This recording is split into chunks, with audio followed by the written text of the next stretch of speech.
This is Shelia Marie with Let's Talk.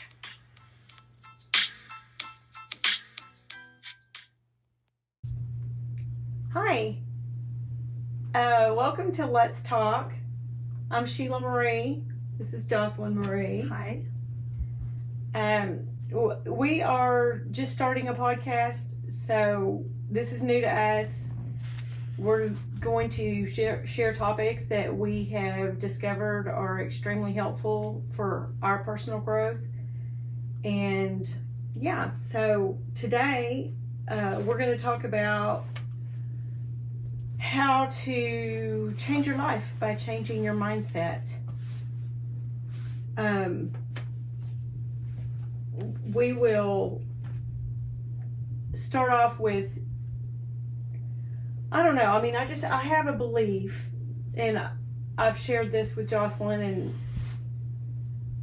it's that I just believe that everybody has a God-given set of God-given desires in your soul. And when those are fulfilled, you just become your best version of yourself. Yeah, absolutely.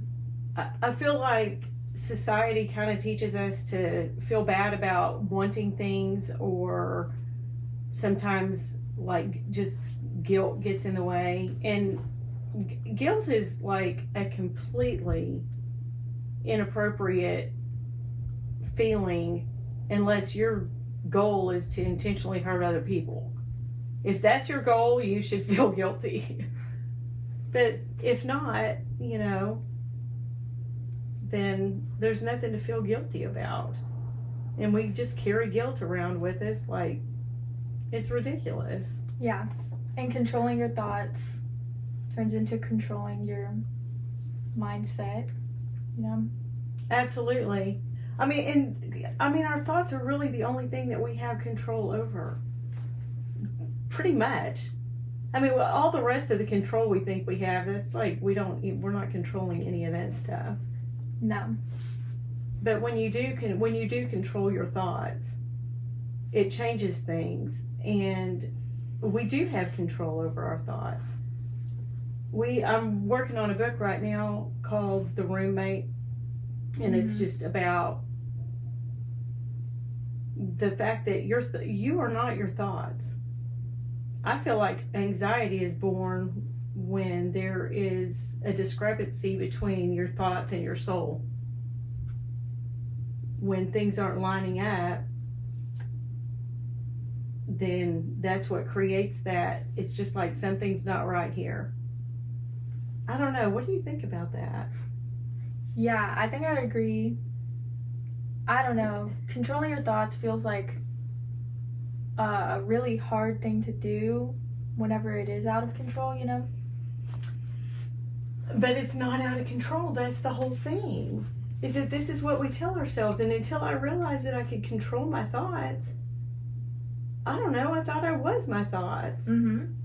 And the bottom line is if I think about robbing a bank and I don't go rob a bank, I'm not a bank robber. Right. I just, no.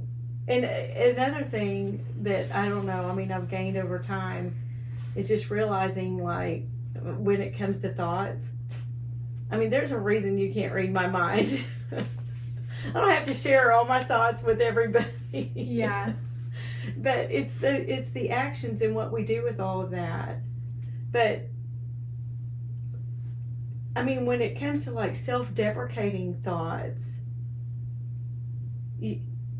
our minds can only think on one thing at a time. So an easy way to combat the thought processes is to choose a thought process that overrides that. Mm-hmm. Just choose something better to think about. And I have a list of things to be grateful for, and that thing's pages and pages long at this point. Sometimes it's like, I'm just thankful I have a pinky fingernail, just the dumbest thing. But everything that we have is a gift. Mm-hmm. Clean air to breathe is a gift. And when you start paying attention to that and being thankful for things, it just makes you feel better. Yeah. I think a big part is your environment affects your mindset, you know? Absolutely. The food you eat, the exercise you do, the sunlight, the people in your life, all of those things affect your mindset as well. It's true. Yeah, I don't know. I think when you're in a bad mood and you start getting bad thoughts, that's just how your life feels. That's your mindset. That it's all negative. But all it takes is a switch in your mindset. How do you do it? If you're trying to have a switch, if it's just like you're overwhelmed with all the negativity. Well, I'll do what you said.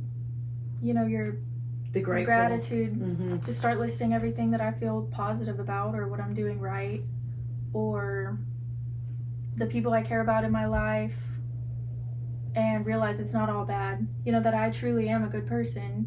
Yeah. With a good soul. Yeah. I'm not out trying to rob a bank, you know? Yeah. So that's how I do it. Just looking at the positive instead of, when I'm feeling overwhelmed with the negative. Yeah. I love that. I have a set of mantras. I actually recorded them and I listen to them all the time. That just say things like, you know, I am a good person. I like to help others. Like, that's one of my gifts. It's just I'm real big on helping other people. I have to find boundaries with that sometimes because I want to do it so much. Yeah. But and just I smile a lot because it releases serotonin and dopamine. Smiling is the best. It's like all the good things that you can get from an antidepressant without any of the bad stuff. It's true. Just start doing it. I started doing it in my house. I was depressed as heck. And I started just smiling all the time.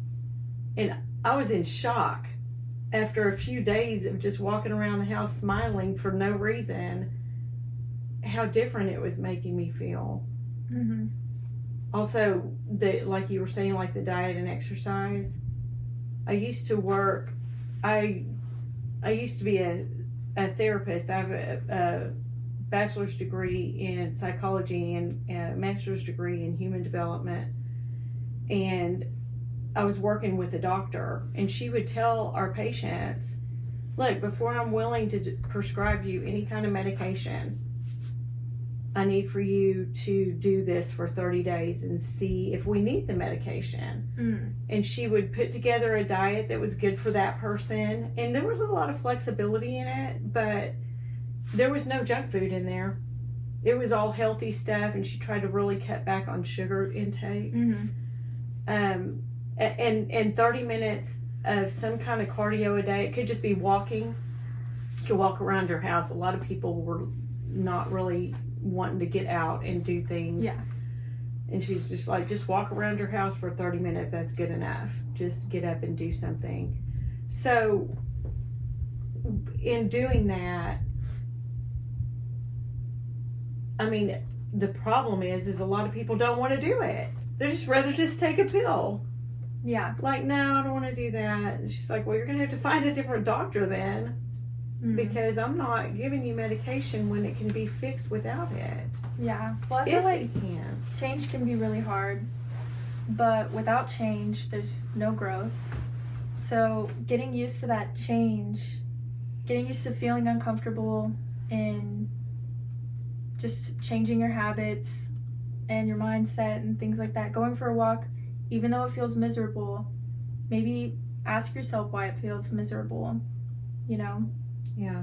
Or focus on how good you'll feel afterwards, you know? Because without the change, there is no growth. And without growth, are you really a human? Yeah, well, you're just kind of hopeless. There's a hopelessness that goes along with the lack of growth. Mm-hmm. And if you don't do something different, things aren't going to be different. So, yeah. There's all of that.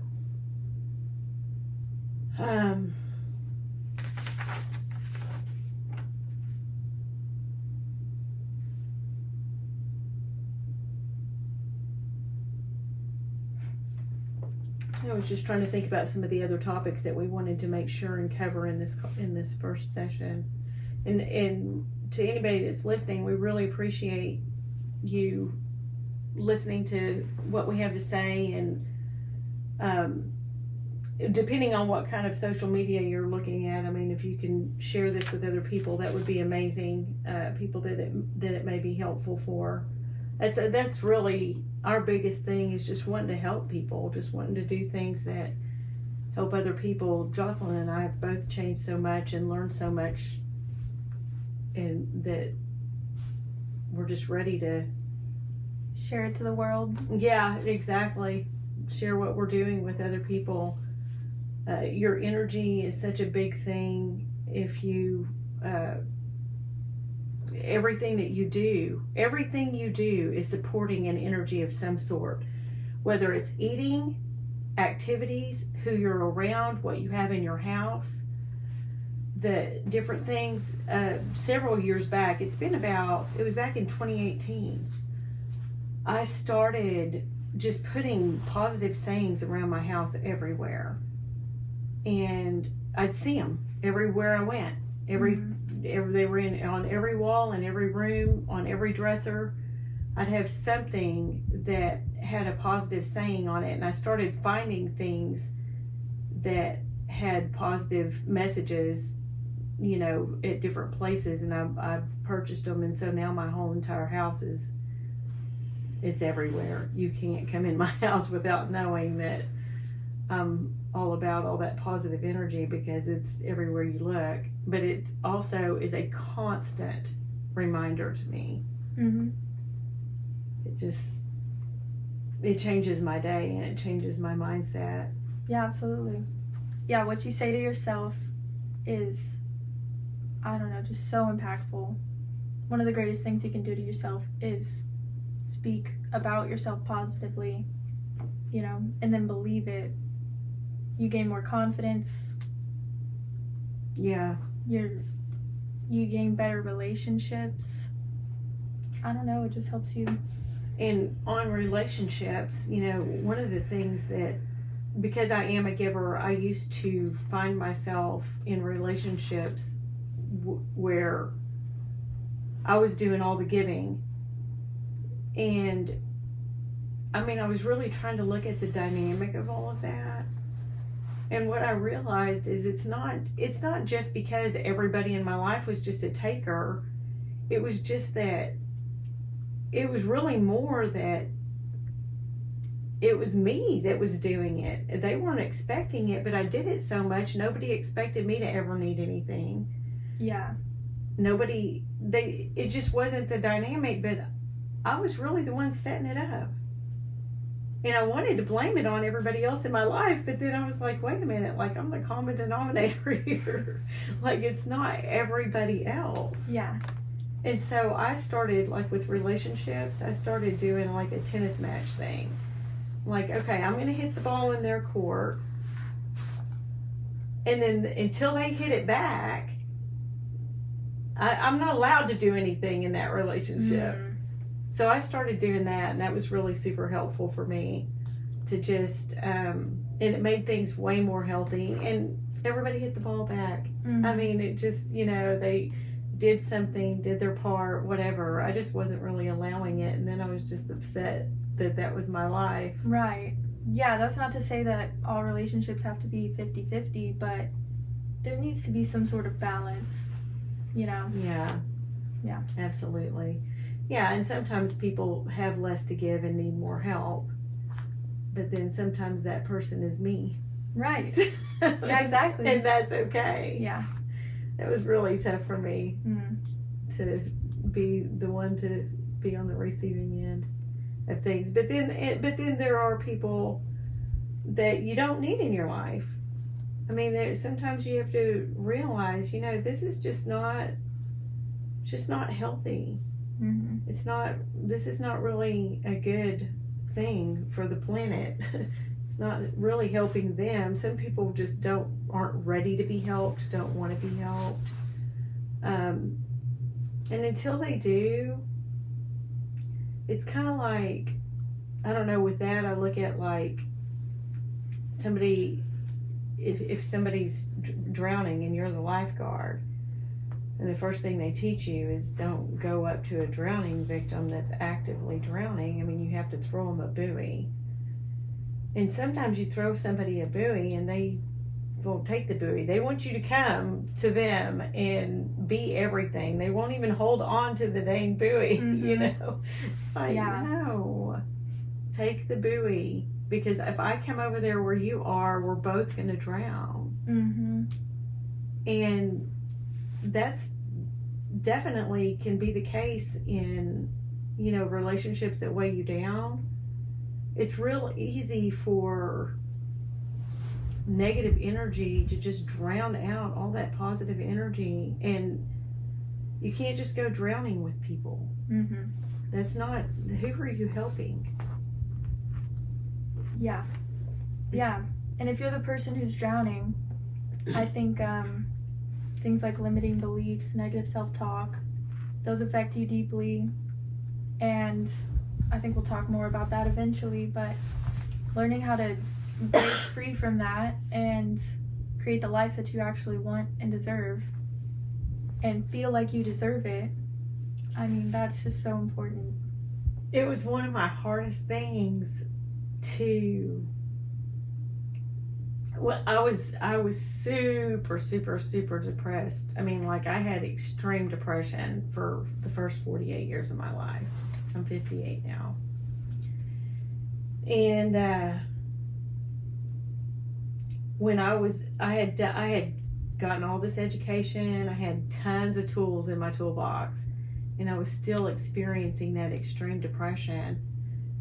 And when I had my breakthrough, and I did have a breakthrough, and at age 28, I decided I was either going to beat it or I was going to die trying. It was just, I had to have some kind of hope. And I learned a lot of things, but I was still doing a lot of the negative self-talk. I wasn't eating healthy foods. I wasn't consistent with my exercise. And so I got to a place to where I was at the breakthrough point, but one of the things, it was one of the biggest things, was that there was a part of me that wanted to be depressed. I knew how to do that. It was a kind of a comfort zone. And I was so upset about some of the things that had happened in my life, I didn't want to let it go. I just didn't want to let it go. And it took me recognizing that to realize that that's just going to be part of it. If you let it go, then you might be able to move on and get what you're seeking, which was not being depressed. Right, which was to thrive in your life. Yeah. And I did. I let it go. I let it all go. It was like a 2-week process for all the final things. But I let it go. I committed to eating healthy. I committed to 5 days a week exercise or cardio or something, where if I get a couple of days during the week where I don't do it, I'm good with that. That's okay. And that's been good for me. I don't take any medications. I don't need them. I don't need anything. I don't take any medications for anything. I take vitamins. So but depression, my depression anyway, I mean, I don't want to speak for everybody, but I beat it. And I have not been depressed in 10 years. I haven't, I know what it feels like to feel that weight, like you're just a fish trying to swim in muddy water, or mud, really. I mean, that's how severe mine was. I mean, I felt like a fish in the mud, and just every step that I took conscious effort, and I broke away from it, and I don't feel it anymore at all, ever. I have down days, but I do not feel that So that's a message that I just really do want to share with everybody, because I hated it so much, and I didn't know if you could beat it, and you can. Yeah. Hopefully we can get into kind of the steps that you took to get back into your life, Yeah, eventually. we will. We'll do one on that. We'll do a let's talk on that, just where we really focus on all of those steps, because it was amazing to have that breakthrough. And it was really kind of hard sometimes, working as hard as I was working and thinking, why am I still feeling this way? And I mean, I had suicidal ideation. I was actually, when I had my breakthrough, I thought I was going to take my life. And I realized I was never going to do it. I was so pissed. Just been spending my whole life worried that I was going to do it, only to realize that I wasn't going to do it. But it took me realizing that to be like, okay, if I'm going to stay here, I got to get past this. Yeah. So, and I had to think about like all the things that I felt were making me feel worthless, and then back to just what we were talking about, just controlling your thoughts, and not allowing those negative thoughts to just run amok up there in your head. Right. Yeah, because before I met you, I thought your thoughts just like popped up. Like, I didn't know you could control them. Yeah. I thought you just have to deal with them. Yeah. These are what my thoughts are, and so this is how my day is gonna go. And how do you feel about it now? I feel like I can actually control it, or at least replace the thoughts with something that I identify with more, Yeah. Yeah. That is amazing. That, I mean, we have the power for that, and it's such a basic concept, but I didn't know it either. I mean, no, it just feels like, oh, that's not possible. Yeah. You can't do that.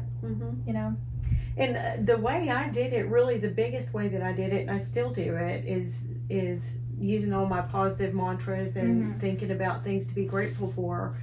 Because I think the truth is that you have a limited number of waking hours every day. If you spent every second of that time thinking about positive things,